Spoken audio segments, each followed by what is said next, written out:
नमस्कार दोस्तों, मैं आचार्य बजरंग एडवांस योगा सेंटर नारनौल हरियाणा से। आज मैं आपको बताऊंगा 7 प्राणायाम के बारे में। प्राणायाम कैसे करें, किस विधि से करें, किस गति से करें, क्या है उसकी सावधानी और क्या है उसके नुकसान।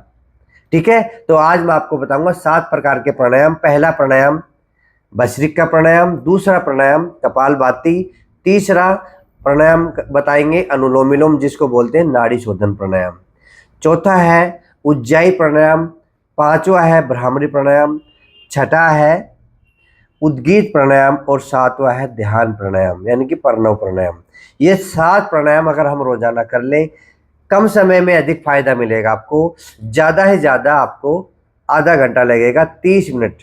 कम समय हो तो कम समय में कर सकेंगे।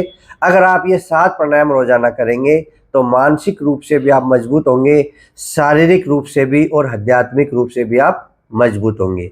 तो आइए सीखें प्राणायाम के बारे में। कई लोग गलत करते हैं, अपने अपने तरीके से करते हैं। नहीं, आज मैं आपको बताऊंगा प्राणायाम करने का सबसे अच्छा तरीका। गति भी बताऊंगा, मतलब कौन सी बीमारी में किस गति से करें, ये मायने रखता है। मैं कहता हूं ना कि जैसा रोग वैसा योग। प्राणायाम भी रोग के अनुसार ही करना है। अलग अलग बीमारियों में अलग अलग तरीके से प्राणायाम किया जाता है और अवधि भी अलग अलग होती है। कितने समय करें, ज़्यादा करें या कम करें। ठीक है, तो आइए पहला प्राणायाम के ऊपर बात करेंगे, वो है भस्त्रिका प्राणायाम। ये 3 गति से किया जाता है। कौन से रोग में, वो भी मैं बताऊंगा। पहले आप इसका तरीका सीख लीजिए नॉर्मल तरीके से।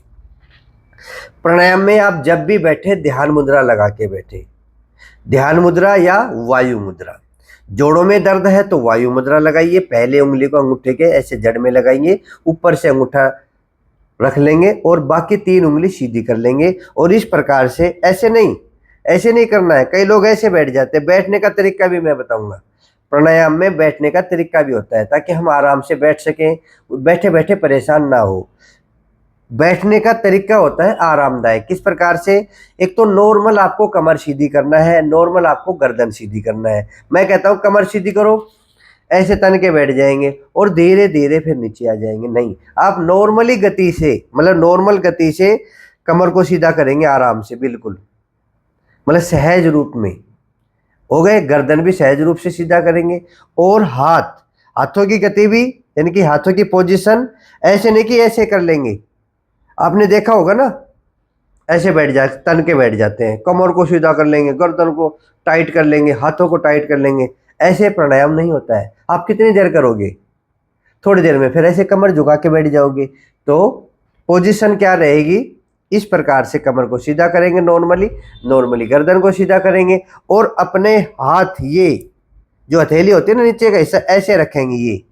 ये आगे नहीं जाना चाहिए। इस प्रकार से थोड़े एक हाथ मुड़े हुए, मतलब ये अच्छी पोजीशन है। ठीक है, और प्राणायाम में हमेशा आंखें बंद होंगी। प्राणायाम आंखें बंद करके करोगे तो ज़्यादा फायदा मिलेगा। ठीक है, तो ये मैंने विधि बता दी है कि बैठने की, कि किस प्रकार से बैठे। वायु मुद्रा लगा सकते हैं या फिर आप ध्यान मुद्रा लगा सकते हैं।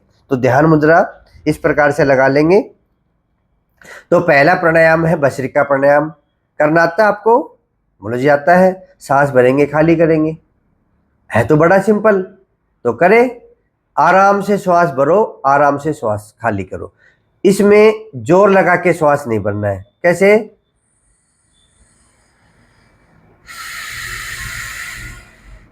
आंखें बंद करके करना है। मैं आंखें खोल के बताऊंगा मैं आपको।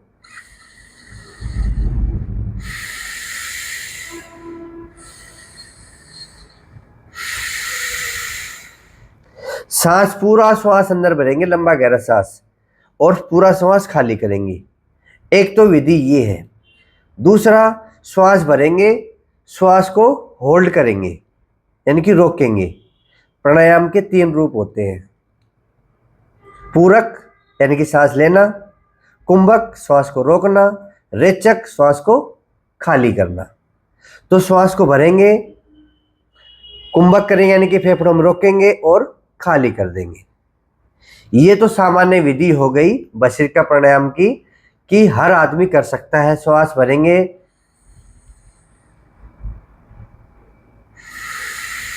हल्का सा रोकेंगे या खाली कर देंगे, बिना रोके भी आप कर सकते हो, ये सामान्य लोग कर सकते हैं। अब जिनका बीपी हाई है वो कैसे करें, उनको फायदा कैसे मिले भस्त्रिका प्राणायाम का, उनको करना है लो गति से, यानी कि धीमी गति से, आराम से श्वास भरेंगे। अब इसमें साउंड नहीं आएगा। जिनका बीपी हाई रहता है वो लो गति यानी कि धीमी गति से करेंगे, इसमें साउंड नहीं आएगा, धीरे धीरे श्वास भरेंगे, 5 सेकंड का होल्ड करेंगे यानी कि कुंभक लगाएंगे और धीरे धीरे श्वास को खाली कर देंगे। 10 बार आपको श्वास भरना है, खाली करना है। ऐसे धीरे धीरे आपको आदत डालनी है। अगर पहले दिन ही ज़्यादा करोगे तो आपके माइग्रेन पेन हो जाएगा। हो गया। तो हाई बीपी वाले करेंगे धीमी गति से। अगर आपका बीपी लो है, देखो एक प्राणायाम से हम बीमारी ठीक कर सकते हैं। बस आगे के प्राणायाम अभी तो आए भी नहीं है। अगर सारे प्राणायाम लागू कर दे उस बीमारी के ऊपर, भाई हाई बीपी ठीक करेंगे, और सारे प्राणायाम किस प्रकार से करेंगे, हो जाएगा ठीक। अब जिसको लो बीपी है वो तेज करेंगे,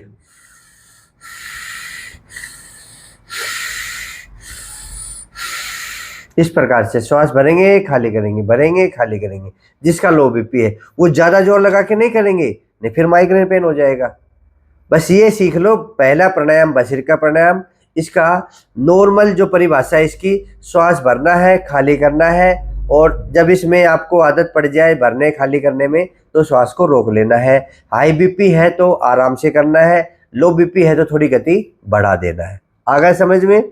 और जब आदत पड़ जाए तो 2 मिनट से 5 मिनट तक ये प्राणायाम करना है। सीखने के लिए 5 बार करें या 10 बार करें, बस श्वास लंबे गहरे भरे, खाली करें। ज़्यादा करोगे शुरुआत में तो माइग्रेन पेन हो जाएगा, दिक्कत होगी। ठीक है। अगर आपको आदत है तो आप कर सकते हैं इसको 5 मिनट लगातार। बस आपको बैठे बैठे श्वास भरना है, खाली करना है। ये पहला प्राणायाम, ये हम शुरुआत में करते हैं ताकि फेफड़ों की कार्य क्षमता बढ़ जाए। इसके और भी सारे फायदे हैं। फेफड़ों की कार्य क्षमता बढ़ाता है, फेफड़ों को मजबूत करता है, शरीर में ऑक्सीजन का लेवल बढ़ाता है। ठीक है। दूसरा बहुत सारे फायदे हैं पर आप करना सीखो। दूसरा प्राणायाम है कपालभाति प्राणायाम। मुद्रा ये रहेगी, इसमें श्वास को बाहर फेंकेंगे, पेट को अंदर लेके आएंगे।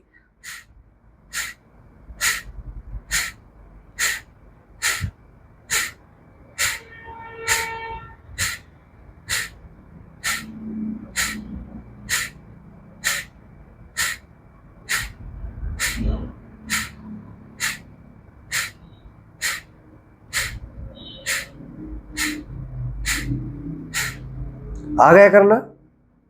इस प्रकार से कपालभाति प्राणायाम करते हैं। बोलो जी देख तो लिया, बताओ तो सर। हम बताएंगे।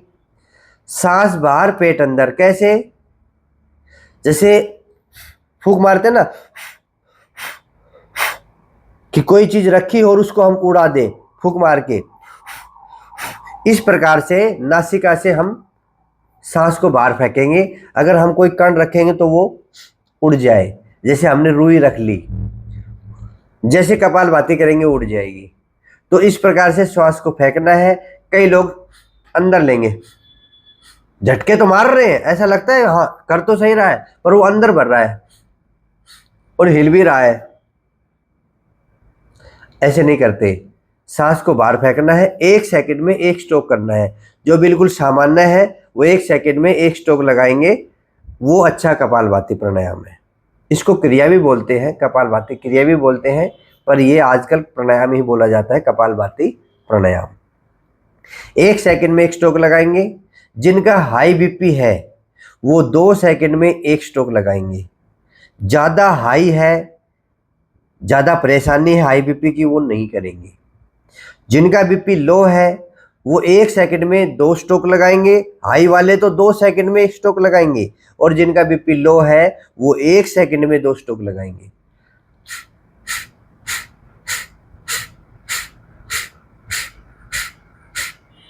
वो इसकी गति बढ़ा देंगे। ये तो हो गया बीपी वालों के लिए। किसको नहीं करना है? जिनका ऑपरेशन हो रहा है, बड़ा ऑपरेशन हुआ, 6 महीने तक नहीं करना है डॉक्टर की सलाह के बिना। अगर आपका बता दिया बीपी बढ़ाओ, नहीं करना है। कमर में दर्द ज़्यादा है तो नहीं करना है। पित्त बढ़ा हुआ है तो नहीं करना है, क्योंकि ये पित्त बढ़ाता है, उष्मा बढ़ाता है। नाभि संबंधित कोई परेशानी है तो नहीं करना है। जो महिलाएं हैं मासिक धर्म के दौरान ना करें। तो ये कुछ एक सावधानी है, मेन मैंने सावधानी बता दी है, और बाकी सभी कर सकते हैं। इसके फायदे क्या है? शरीर में कहीं भी कोई गांठ बनी हुई हो, एडी से लेके चोटी तक कहीं भी कोई गांठ हो, तो आप कपालभाति प्राणायाम करें। पर इसकी आप फिर अवधि बढ़ा देना। अभी अवधि बता देता हूँ कैसे, कितनी देर करना होता है। तो जिनके शरीर में गांठें बनी हुई होती है वो ये कपालभाति ज़्यादा करें। कफ बढ़ा हुआ है, वात बढ़ा हुआ है, तो कपालभाति ज़्यादा करें, क्योंकि ये पित्त बढ़ाता है। फिर तीनों दोष बैलेंस हो जाएंगे। ठीक है, तो मैंने सावधानी बता दी है, कितनी देर करना है। इसके जो नॉर्मल है, जो नॉर्मल कपालभाति करता है वो 300 स्ट्रोक लगा सकते हैं, यानी कि 5 मिनट। 5 मिनट तक करना है, 300 स्ट्रोक लगेंगे। अगर आपके विशेष कोई बीमारी है, गांठें पिघलाना है, तो आप कम से कम इसको 15 सेकंड करेंगे। 15 सेकंड में कितना हो गया? यानी कि 1000 बार आप इसको रोजाना करेंगे। अगर आपको शरीर में कहीं गांठें बनी हुई है, पर शुरुआत में नहीं करेंगे, शुरुआत करेंगे 20 बार से लेके, जैसे मैंने भस्त्रिका प्राणायाम बताया था, कितनी बार करेंगे? 5 बार, 10 बार। तो ऐसे कपालभाति प्राणायाम यानी कि कितने स्ट्रोक लगाएंगे? 20 स्ट्रोक शुरुआत में, फिर लंबी गहरी सांस भरेंगे, फिर 20 स्ट्रोक लगाएंगे। तो पहले दिन 20-20 स्ट्रोक के 3 राउंड आप कर सकते हैं, फिर बाद में धीरे धीरे बढ़ते जाना है। शुरुआत में ज़्यादा करोगे तो ये मांसपेशियों में खिंचाव आ जाएगा। तो करने की विधि समझ में आ गई? पेट अंदर, श्वास बाहर।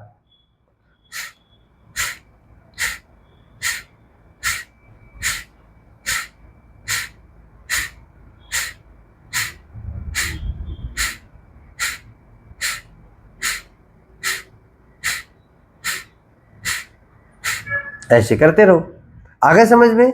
आप मेरे साथ भी कर सकते हो। एक ने कमेंट किया, बोलो जी आप 5 मिनट कपालभाति करके दिखाओ। नहीं, कर लो, हम आपके पीछे पीछे कर लेंगे। आप वीडियो चला लेंगे आपका और हम पीछे पीछे कर लेंगे। भैया ऐसा है, करते रहो। मैं 1 मिनट करके दिखाऊं या 20 स्ट्रोक करके दिखाऊं, वो फिर ऐसा ही है, मैं ऐसे करते रहूंगा बैठे बैठे। फिर आप ये ऐसे सीख लो, फिर अपने आप कर लेना। ठीक है, बता दिए मैंने सावधानी किनको नहीं करना, और फायदे मैंने बता दिए हैं, मैंने गति बता दी है। अब अगला प्राणायाम करते हैं, अनुलोम विलोम, जिसको बोलते हैं नाड़ी शोधन प्राणायाम। ये है तो आसान, पर करना मुश्किल है, इसमें आलस्य आ जाता है। बोल जी कपालभाति तो हम कर लेते हैं, पर अनुलोम विलोम नहीं होता ऐसे। फिर कमर भी झुक जाएगी, सब कुछ, हाथ भी झुक जाएगा, चेहरा भी झुक जाएगा। पहले तो ऐसे करेंगे और बाद में फिर धीरे धीरे धीरे सब डाउन हो जाएगा।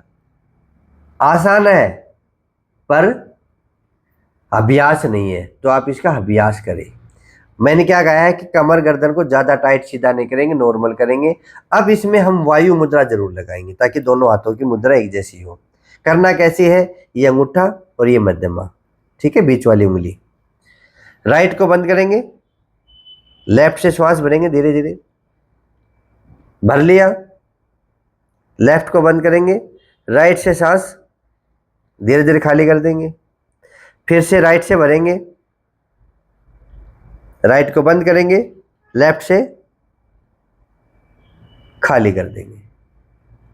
ये एक राउंड हो गया। तो ऐसे आपको कंटिन्यू करना है। अब मेरे हाथ की ओर देखना, आप करके देखो मेरे साथ, 2-3 राउंड इसके करके देखो। मेरा हाथ अगर ऐसे उठ रहा है, इस साइड से उठ रहा है, तो मैंने मतलब लेफ्ट से सांस भरा है।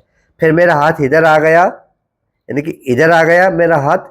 अब ऊपर है मेरा हाथ, हथेली ऊपर है तो श्वास ऊपर जा रहा है, मेरी हथेली नीचे है तो श्वास नीचे की ओर आ रहा है। ठीक है, फिर ऐसे हो जाएगी।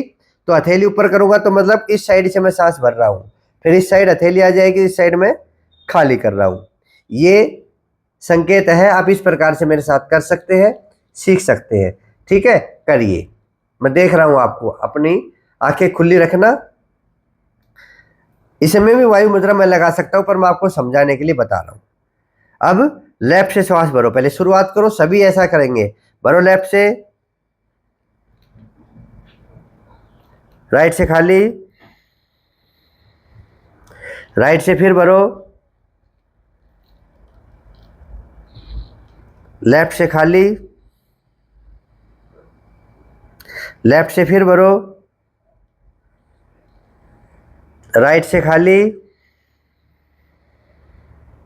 राइट से फिर भरो, लेफ्ट से खाली। ऐसे आराम आराम से करना है, ज़्यादा जोर नहीं लगाना है, ना तो नासिका को टेढ़ा करना है, आराम से दबाना है कि नाक भी आपका सीधा रहे, और ऐसे भी नहीं भरना है। ये पार्क में बहुत देखता हूँ, कपालभाति और अनुलोम विलोम, इनकी तो पूछो मत, आपको भी ऐसी आ जाएगी। पहले कपालभाति के वेरिएंट बता देता हूँ कैसे कैसे करते हैं, वैसे मैंने बता दिए, और उसके वेरिएंट बताते हैं कपालभाति कितनी प्रकार से करते हैं। देखो, हो सकता आप भी ऐसे करते हो, मुंह मुंह अपना अपना मुंह अलग अलग बिगाड़ के करते हैं।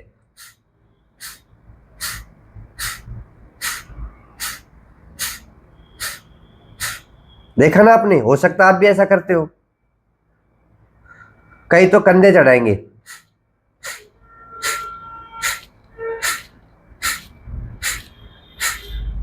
देखा है ना, ऐसा नहीं करना है। अपनी आदत शुरू से अच्छी डाल लो, आराम से बैठो और चेहरे पे प्रसन्नता का भाव रहे। आप प्राणायाम कर रहे हैं, प्राणों का व्यायाम कर रहे हैं, और मैं तो ये कहता हूं कि प्राण ईश्वर है। आप ईश्वर का मनन कर रहे हैं, ईश्वर का स्मरण कर रहे हैं, तो प्राणायाम में अच्छा भजन चलाओ और अच्छे से प्राणायाम करो। अब ऐसे अनुलोम विलोम किसी से मैं बताता हूँ भाई, ऐसे राइट नासिका को बंद करो, बंद करने का मतलब पता नहीं क्या ताकत दिखाते हैं, ये नासिका को ही सरका देते हैं, 1 इंच तो सरका ही देते हैं, और फिर जोर लगा के, जोर भी लगाएंगे, गर्दन को भी ऊपर खींचेंगे, सू शॉट मचा देंगे। क्या कर रहे हो? लड़ाई कर रहे हो, अपने आप से लड़ाई कर रहे हो। हंसी आ जाएगी आपको भी, मैंने जैसे समझाया है बिल्कुल सहज रूप से। हमें मानसिक रूप से, आध्यात्मिक रूप से शक्तिशाली होना है, तो प्राणायाम अच्छे से करो, शांत होके करो, बिल्कुल आराम से अंदर की शक्ति को मजबूत करो, यानी कि मानसिक रूप से मजबूत हो जाओ। तो मैंने बता दिया है, आराम से नासिका बंद करेंगे, आराम से श्वास भरेंगे, फिर दूसरी तरफ से भी आराम से नासिका बंद करेंगे, खाली करेंगे। ठीक है, चेहरे पे प्रसन्नता का भाव रहे, अपने परमपिता परमात्मा के भजन चलाइए, इष्ट देव के अपने भजन चलाइए, ताकि खुशी मिलती रहे, आपको आनंद आता रहे, और आती हुई जाती हुई सांसों को देखते रहे। जब आप श्वास भरेंगे तो आप अच्छा फीलिंग करेंगे, और जब श्वास बाहर छोड़ेंगे तो आप ऐसा फीलिंग करेंगे कि मैं मेरी बुराइयां बाहर निकाल रहा हूँ। और अच्छा फीलिंग कैसे होगा? कि हम प्रभु की शरण में हैं और मेरे अंदर अच्छाई जा रही है, और जब आप श्वास छोड़ दें तो मेरी बुराई बाहर जा रही है। और हर बार ऐसा करेंगे तो आप अच्छे इंसान बन जाएंगे, आध्यात्मिक रूप से भी, सामाजिक रूप से भी, और मानसिक रूप से भी, और शारीरिक रूप से भी आप मजबूत बन जाएंगे। तो ये अनुलोम विलोम हो गया। गति नॉर्मल है इसकी, आराम से करना है, ज़्यादा तेज नहीं करना है, एक नॉर्मल औसत गति से आपको अनुलोम विलोम करना है। हाई बीपी में भी लाभकारी है, वात पित्त कफ तीनों दोषों को बैलेंस करता है। अगर आप ये परिभाषा नहीं समझ रहे कि क्या दोष है, ये हमें तो समझ में नहीं आ रहा। अगर आपके जोड़ों में दर्द है तो भी कर सकते हैं, अगर आपका पित्त बढ़ा हुआ है तो भी कर सकते हैं, कफ बढ़ा हुआ है तो भी कर सकते हैं, माइग्रेन पेन है तो भी कर सकते हैं, आंखें कमजोर हैं तो भी कर सकते हैं, कम सुनाई देता है तो भी कर सकते हैं, किसी रोग में भी कर सकते हैं, इसमें कोई भी ऐसी सावधानी नहीं है। ठीक है, आप लेटे लेटे करें, बैठे बैठे करें, कभी भी करें, खाना खाने के तुरंत बाद ना करें, 2 घंटे तक तो ना करें अनुलोम विलोम। हाँ, कपालभाति के बारे में रह गया था, प्राणायाम हमेशा खाली पेट करने हैं, भूल जाओ और बातें भूल जाओ। जब भी आप प्राणायाम करो बिल्कुल खाली पेट होना चाहिए। ये मत पूछना चाय पी के कर लूँ क्या, नाश्ता करके कर लूँ क्या, बिल्कुल खाली पेट सुबह सुबह, तब आनंद आएगा प्राणायाम का। ठीक है, शाम के समय कपालभाति ना करें, क्योंकि कुछ ना कुछ खाते रहते हो। अनुलोम विलोम आप कर सकते हो। 3 प्राणायाम हो गए, भस्त्रिका, कपालभाति, अनुलोम विलोम। चौथा प्राणायाम है, ये चीजें मैं योग शिविर में ऐसे बताता हूं जैसे मैं आपको बता रहा। समझ लो मैंने योग शिविर ले लिया आपका, आप योग शिविर में बैठे हैं। कई लोग है ना ऐसे सोचते, गुरु जी है ना धीरे धीरे बताते हैं, कई देर लगा देते हैं। भाई योग शिविर में बैठे हैं, योग शिविर में आधे घंटे तो लगता है बताने को, अच्छे से समझाने को। आप समझ लीजिए, जिसको जल्दी हो चले जाइए, किसी को जल्दी नहीं, सीख लो आपके काम आएंगे। अब चौथा प्राणायाम करते हैं, उज्जाई प्राणायाम। गले संबंधी रोगों को ठीक करने के लिए, जैसे थायराइड संबंधी रोग है, गले में टॉन्सिल की बीमारी है, या गले में संबंधी कोई और बीमारी है, तो उज्जाई प्राणायाम कर लीजिए। पहले धीरे धीरे सीखेंगे, वही ध्यान मुद्रा लगा के बैठ जाइए, गले को टाइट करके आवाज अंदर भरना है।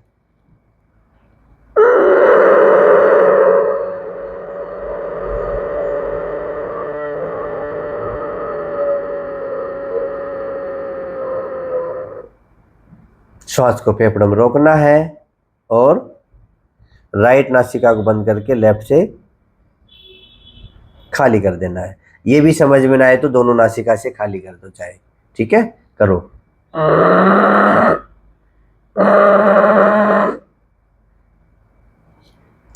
करके देखोगे तो शुरुआत में खांसी आएगी, इसका मतलब आप सही कर रहे हो। धीरे धीरे करो।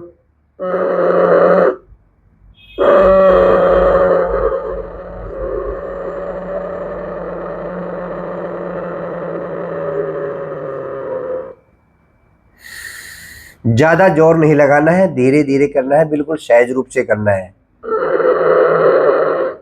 और इसमें मैं एक बार बात और बता दूं, कोई ऐसा नहीं कि भाई ऐसे करके करें, ये प्राणायाम आप चलते फिरते भी कर सकते हैं, आप घर का काम करते करते भी, रोटी बनाते बनाते भी, झाड़ू काटते काटते भी, आप ऑफिस में काम कर रहे कंप्यूटर चलाते चलाते भी,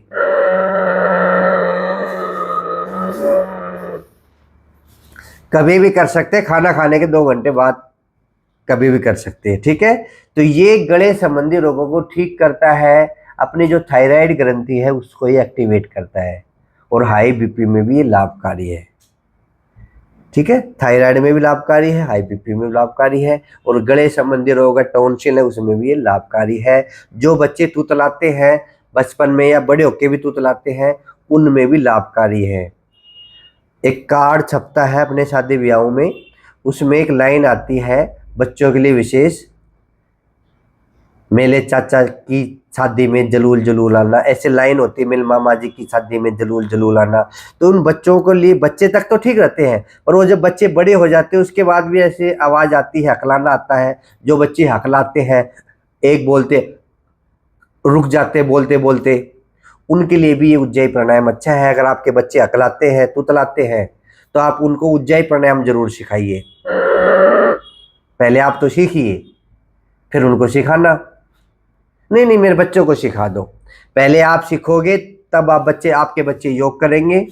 क्योंकि जो काम पहले, कहते हैं ना कि पहले हम सुधरेंगे तो जग सुधरेगा, तो पहले आप सीख लीजिए, फिर अपने बच्चों को सिखाइए। बच्चे तुतलाते हैं, हकलाते हैं, तो ये जरूर करवाइए, ठीक है। ये हो गया कौन सा प्राणायाम, बोलो, उज्जाई प्राणायाम। अगला प्राणायाम है भ्रामरी प्राणायाम।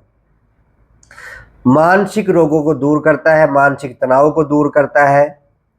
आप आराम से करेंगे तो आपको जरूर फायदा मिलेगा। जिसको अनिद्रा की दिक्कत है, नींद नहीं आती है, कई लोग तो ऐसे होते हैं, ऐसे सोते हैं और सुबह ऐसे उठ के चले जाते हैं, ऑफिस में जाते हैं, मैं रात को सोया नहीं, कई कहते हैं 2 घंटे नींद आती है। और आज के दिन तो भाग दौड़ के जीवन में हमेशा लोग तनाव में रहते हैं। भाई योग कर लो, मस्त रहो, नींद तरसेगी आने के लिए, आज तो आ जाऊं जी, आ जाऊं जी। अगर आप रोजाना योग करोगे तो नींद की बीमारी रहेगी नहीं। सारे सारे दिन नहीं सोते, रात नहीं सोते, 1 घंटा सोते, 2 घंटा सोते हैं, तो ये बीमारी दूर होगी। ये तो मैंने एक बीमारी बताई, मानसिक रोग दूर होंगे, आपका चेहरा खिलेगा, आपका रोम रोम खिलेगा, आपके बॉडी के सारे सेल खिल जाएंगे। सबसे छोटी इकाई क्या है, सेल है, कोशिकाएं सारी खिल जाएंगी। कैसे करेंगे, देखो मैं इसके 3 वेरिएंट बताता हूँ, 3 प्रकार बताता हूँ। सुने आपने 3 प्रकार भ्रामरी प्राणायाम के, एक ही प्रकार देखा जी, है ना। जैसे भ्रामरी प्राणायाम के बारे में बताऊंगा, ऐसे करके बैठ जाओगे। ये भी ढंग से नहीं करना नहीं आता आपको, कहाँ हाथ लगाना है, कहाँ अंगूठा लगाना है, ये भी करना नहीं आता। तो पहले यही सिखा देता हूँ। पहले उंगली माथे के ऊपर, शेष 3 उंगली आंखों को बंद करेंगे हल्के हाथ से। कई गड़ा लेते हैं ऐसे, इस प्रकार से गड़ाना नहीं है, बंद करना है आराम से। आंखें तो बंद हो गई, बस उसके ऊपर उंगली रखना है और अंगूठे से ये कान का ढक्कन बंद करना है। इस प्रकार से कर लोगे ना, तो इस प्रकार से। चलो पहली जो मेन होता है वही करके बताता हूँ। और इसमें लंबी गहरी सांस भरेंगे और भंवरे जैसी आवाज निकालेंगे, वाइब्रेट। कैसे? जैसे इस प्रकार की करें।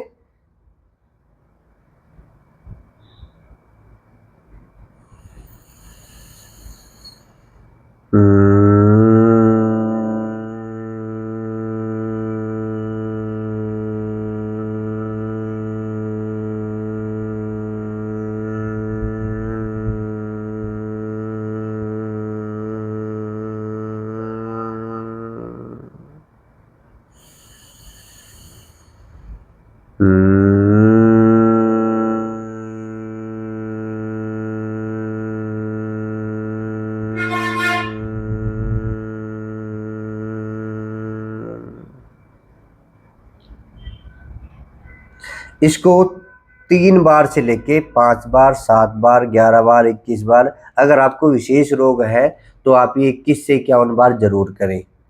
जिनका बीपी हाई है वो ये जरूर करें। देखो कितना अच्छा प्राणायाम है, कुछ नहीं करना, आराम से सीख लो फिर कर लो, ठीक है। अच्छे से करोगे तो अच्छा आपको फायदा मिलेगा। अब मैं आपको 3 प्रकार के भ्रामरी प्राणायाम के बारे में बताता हूँ।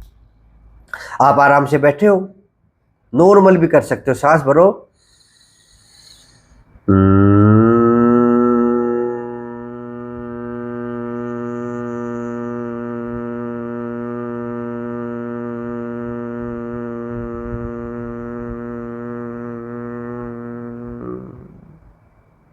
एक तो ये हो गया भंवरे जैसी आवाज निकालनी सिंपल तरीके से, आप ऐसा भी कर सकते हैं।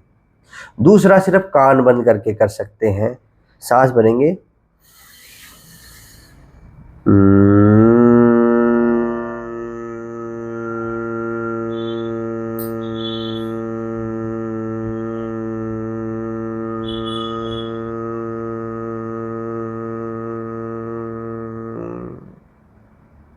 फिर सांस भरेंगे, फिर खाली करेंगे। मतलब वाइब्रेट होना चाहिए भंवरे जैसी आवाज। और तीसरा मैंने आपको बताया ही है, तो तीसरा कर लिया करो। पहले वाला भी कर सकते हो, दूसरा वाला भी कर सकते हो, पर तीसरा कंप्लीट है इस प्रकार से। कई तो मैं आपको बताऊं, जब मैं योग शिविर करवाता हूं तो उसमें जैसे 3 बार बताता हूं, कई जल्दी जल्दी कर लेते हैं, फिर क्या करते हैं, इन दोनों उंगलियों में से ऐसे आंख खोल के देखेंगे ये कि खत्म हो गया कि नहीं हुआ, 3 बार हो लिया कि नहीं हुआ, ऐसे आंख खोल के देखेंगे। आप भी देखते हो ऐसे, क्योंकि हम मौन हो जाते हैं, आराम से करते हैं, कई जल्दी छोटी छोटी सांस लेके जल्दी खत्म कर देते हैं, तब वो देखते हैं कि खत्म हुआ कि नहीं हुआ। तो आप आराम से करें, अपना 3 बार करें, 5 बार करें, 7 बार करें, औरों का मत देखो, अपना देखो, ठीक है। तो ये भ्रामरी प्राणायाम। छठा प्राणायाम है उद्गीत प्राणायाम, ओम का उच्चारण। ये भी मानसिक रोगों को दूर करता है, शांति लाता है। ये सबको शांति चाहिए ना, आप कितना भी कमा लो, ये कहोगा प्रभु शांति दे, शांति दे। तो ये कमा भी लो, कमाने के लिए मैं मना नहीं कर रहा, पर शांत रहना भी सीखो, अपने बॉडी को भी शांत करो। कैसे करेंगे? इसमें लंबा गहरा सांस भरेंगे, जोर से नहीं भरना, देखो फिर वो आप अपने वाली मत करना, ऐसे नहीं भरना, आराम से श्वास भरना है इस प्रकार से। और ओम की ध्वनि 70% ओ और 30% मैं। अब जब मैं बोल लेंगे होठ बंद हो जाएंगे, ओ में तो होठ खुले रहेंगे, जब मैं बोल लेंगे तो होठ अपने आप बंद हो जाएंगे, फिर वो वाइब्रेट की ध्वनि आ जाएगी। तो ये डबल मजा है इसमें, यानी कि डबल आनंद है, ओ के साथ और मैं के साथ।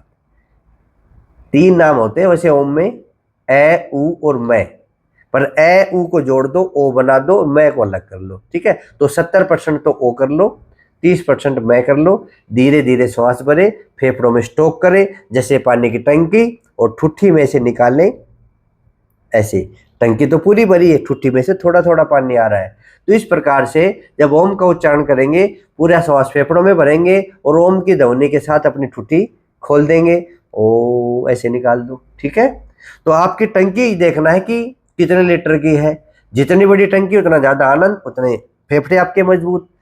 तो फेफड़ों की कार्य क्षमता बढ़ाता है, कोई भी प्राणायाम हो फेफड़ों की कार्य क्षमता जरूर बढ़ाता है।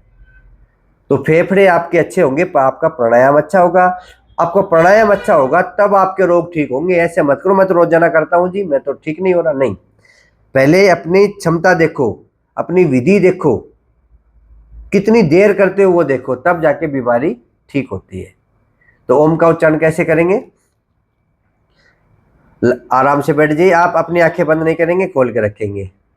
वायु मुद्रा लगा रखी है या ध्यान मुद्रा लगा रखी है, कोई दिक्कत नहीं है। ओ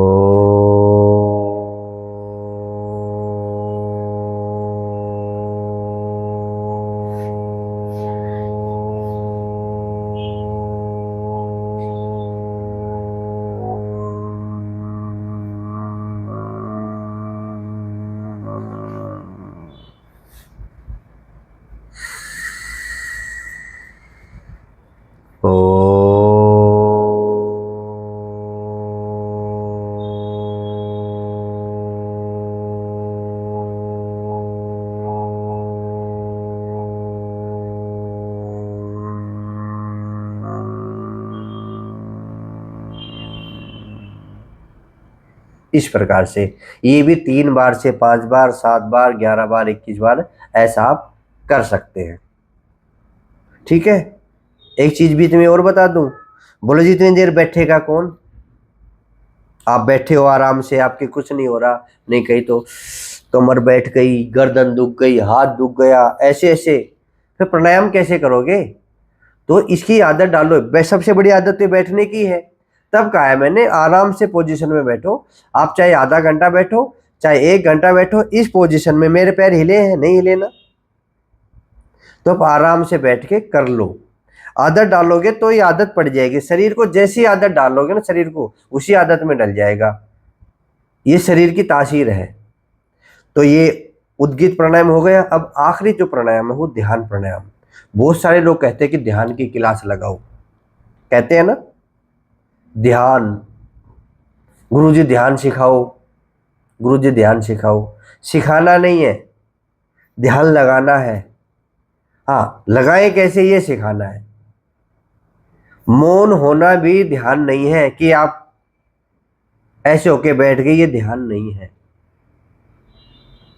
ध्यान की भी कई पराकाष्ठा है, यानी कि अगर आप ध्यान की पराकाष्ठा को छू गए तो वो समाधि है। जैसे 1 गिलास पानी में 1 चम्मच नमक मिला के उसको घोल दो, नमक कहाँ गया? नमक कहाँ गया? तो वो एक लय हो गए दोनों, वो समाधि है, वो योग है। कहते हैं ना कि योग की परिभाषा आत्मा से परमात्मा का मिलन ही योग है। बोलती आत्मा का परमात्मा मिलन हम कैसे मिलेंगे? मरने के बाद मिलेंगे। ऐसा ही सोचते ना कि आत्मा निकलेगी, हम मरेंगे, जब आत्मा निकलेगी वो परमात्मा में जाएगी, फिर एक लय हो जाएंगे, तब जाके योग होगा। हम तो योग कर ही नहीं पाएंगे।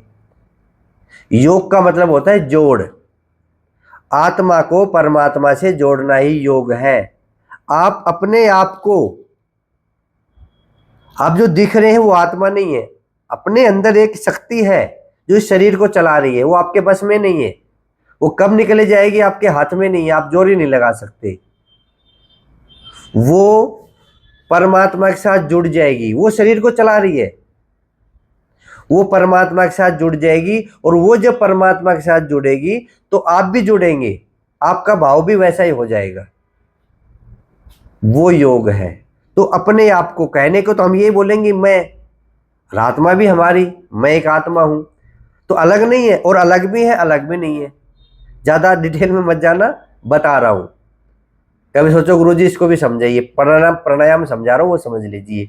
तो ध्यान के बारे में बता रहा था, अगर आपको ध्यान लगाना है तो अपने आप को परमात्मा के अधीन करना है कि मैं परमात्मा की शरण में बैठा हूं। जब भी आप ध्यान लगाओ तो ये सोच लो कि मैं परमात्मा की गोद में बैठा हूं, मैं और परमात्मा एक ही हैं, तब तो ध्यान लगेगा। अगर आप वैसे ही आंखें बंद करके बैठे हैं, इन संसार में बैठे हैं, बैठे बैठे सोच रहे हैं वहाँ जाना है, वो आएगा, उसको ये कहना है, उसको इतने पैसे देने हैं, वो आएगा, उससे इतने पैसे लेने हैं, आज तो कंपनी बंद है, आज छुट्टी है, आज फलाना है, आज धिकड़ा है ना। आंखें बंद करके बैठे हो, पर ध्यान में बैठे हो, दिमाग आपका कहीं का कहीं चल रहा है, संसारिक जीवन में चल रहा है। तो ऐसे योग नहीं होता, ध्यान ही योग है। ये भी समझ लो, अच्छे से ध्यान लगाना आ जाए तो वो योग ही है। अपने आप को परमात्मा से जोड़ना, या उससे पहले क्या करेंगे, उससे पहले अपने शरीर पे ध्यान लगाएंगे। बोल जी परमात्मा पे ध्यान कैसे लगाएं? अभी रुक जाओ, मत लगाओ, अभी आप अपने शरीर पे ध्यान लगाओ, बहिर्मुखी से अंतर्मुखी हो जाओ।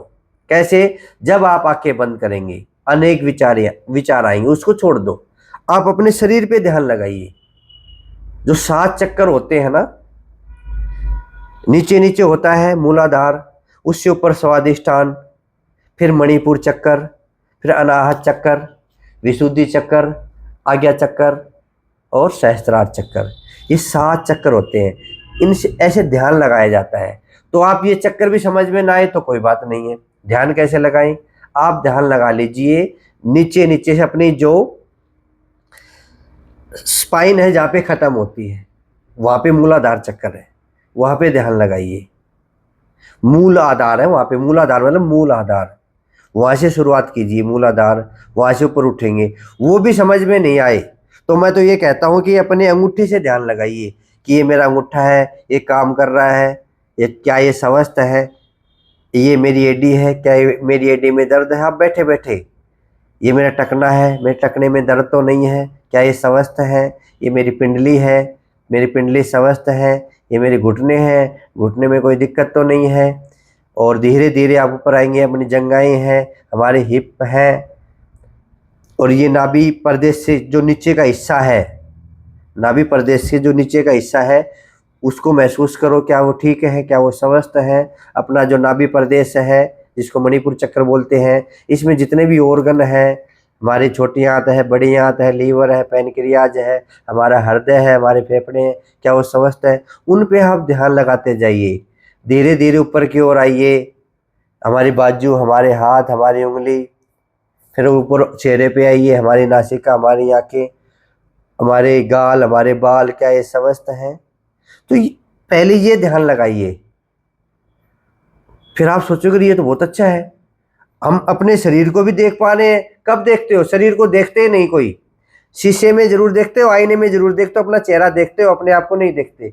तो आप ध्यान लगाओ तो अपने शरीर का अवलोकन करो, अपने शरीर की जांच कर लो, ये पहला ध्यान है। जब भी आंखें बंद करो अपने शरीर को निहारो, क्या शरीर में कोई गड़बड़ चल रहा है? शरीर कैसा है? पूछो बेचारे हार्ट से जो 24 घंटे धड़कता है, पूछो अपनी छोटी हाथ बड़ी हाथ से जो उल्टा सीधा खा के उनको खराब कर दिया, पूछो अपने लीवर से जो विषैला खाना खा के उसको डैमेज कर रहे हो। तो ये आप पहले अपने शरीर पे ध्यान लगाइए, उसके बाद फिर आप परमात्मा वाला ध्यान लगाइए, आत्मा से परमात्मा। पहले बैठना सीखिए, ध्यान में आराम से बैठेंगे तभी तो बात बनेगी। ऐसे कर रहे हो, क्या से ध्यान लगेगा? इधर कर रहे हो, कभी कमर में दर्द आ गया, कैसे ध्यान लगेगा? पर नहीं, ध्यान की क्लास में बैठेंगे। बहुत लोगों से सुना है, कहाँ गए थे? बोल जी 7 दिन का ध्यान शिविर चल रहा था, वहां गए थे। फिर मैं कहता हूँ तू 10 मिनट लगातार बैठ के दिखा, मैं ये कहता हूँ कि 10 मिनट लगातार बैठ के दिखा मेरे पास, आराम से इस अवस्था में। बैठ ही नहीं सकता। आप पहले तो ये नोट कर लो, 10 मिनट सिर्फ, मेरे को तो कई देर होगी बैठे हो, आप 10 मिनट आप आराम से बैठ के दिखा दो। शरीर में कोई हलचल नहीं होनी चाहिए, आंखें बंद करके ऐसे बैठ के दिखा दो। ध्यान बाद में लगा लेना, पहले आप ऐसे बैठ के दिखा दो। पहले नींव तो भरो ध्यान की, मकान बनाते हैं पहले नींव भरते हैं, तो ध्यान की नींव यही है, पहले बैठना सीखो, फिर अपने स्थूल ध्यान लगाओ, अपने शरीर पे ध्यान लगाओ, फिर सूक्ष्म ध्यान लगाना। ठीक है? और एक साधन और बताता हूं मैं ध्यान का, आप त्राटक क्रिया से भी ध्यान लगा सकते हो। त्राटक क्रिया मतलब आप आराम से बैठे अपने कमरे में, जैसे इसमें बैठा हूं, तो आंखों के लेवल के सामने एक दीपक जला लेना, उस दीपक को एक टक देखना, वो तराटक भी हो जाएगा, आंखों के लिए अच्छा है, और ध्यान भी हो जाएगा, एक टक देखना। तो ऐसे हम ज्योति ध्यान भी लगा सकते हैं, स्थूल ध्यान भी लगा सकते हैं जैसे हमारे शरीर में, और सूक्ष्म ध्यान मतलब परमात्मा का ध्यान भी लगा सकते हैं। तो ये ध्यान प्राणायाम हो गया। इतना आसान नहीं है बोलना कि आराम से बैठ के ओम ओम या शांत होके बैठ गए। सुधारो अपनी चीजें, तब जाके प्राणायाम होगा। प्राणायाम प्राणों का व्यायाम। हम प्राणायाम को अपने हिसाब से चलाएं, कम चलाएं, ज़्यादा चलाएं, धीरे चलाएं, तेज चलाएं। ठीक है, तो ये प्राणायाम मैंने बताए हैं। कोई चीज़ आपको बुरी लगी हो तो उसको छोड़ देना। मैं अंतर्यामी नहीं हूँ, मैं बड़ा महाराज नहीं हूँ। हो सकता है आपके दिमाग कुछ अलग चल रहा हो तो उसको छोड़ दो। बात विवाद में ना फंसे, उसको छोड़ ही दो। मैं ये नहीं कहता मैं ज्ञानी हूँ, मैं ये कहता हूं कि थोड़ा सिस्टम से काम करेंगे, अच्छे से काम करेंगे तो प्राणायाम अच्छा होगा। आप इसको किसी से अन्यथा ना ले कि गुरुजी ये बता रहे थे, वो गुरुजी वो बता रहे थे, वो गुरुजी। ये जीवन में चलता रहेगा, तरक वितरक चलते रहेंगे, इस पे ना जाए। जो मैंने अच्छी बातें बताई हैं वो अपना ले, बाकी छोड़ दें। जो आपको अच्छी नहीं लगी, मेरी भाषा अच्छी नहीं लगी, या मेरा कुछ अच्छा नहीं लगा, समझाने का तरीका अच्छा नहीं लगा, या प्राणायाम ध्यान के बारे में कुछ बातें बताई हैं, हो सकता है आप मेरे से ज्ञानी हो, तो छोड़ दीजिए मेरी बात। ठीक है, पर आप रोजाना प्राणायाम करें, जो आपसे होता है वो जरूर करें। जहां आपकी त्रुटि है वो सुधारें आज। अगर आप कहीं त्रुटि कर रहे थे वो सुधार लीजिए, अच्छे से प्राणायाम कीजिए, आप बिल्कुल स्वस्थ रहेंगे। आप हमसे जुड़ना चाहते हैं तो चैनल को सब्सक्राइब कीजिए, फेसबुक पे देख रहे हैं तो फॉलो करें, और रोजाना योग करें। योग में प्राणायाम भी करें, योग में व्यायाम भी करें, और योग में आसन भी करें। 3 वेरिएंट है योग के, तो आप तीनों चीज करें, प्राणायाम भी जरूर करें, व्यायाम भी जरूर करें, और आसन भी जरूर करें। फिर मिलेंगे अगले वीडियो में। आज के लिए इतना ही। जाने से पहले वीडियो को शेयर करके जाना, ताकि सभी लोगों तक की प्राणायाम की परिभाषा पहुंच सके। जय हिंद, जय भारत, वंदे मातरम, जय श्री राम।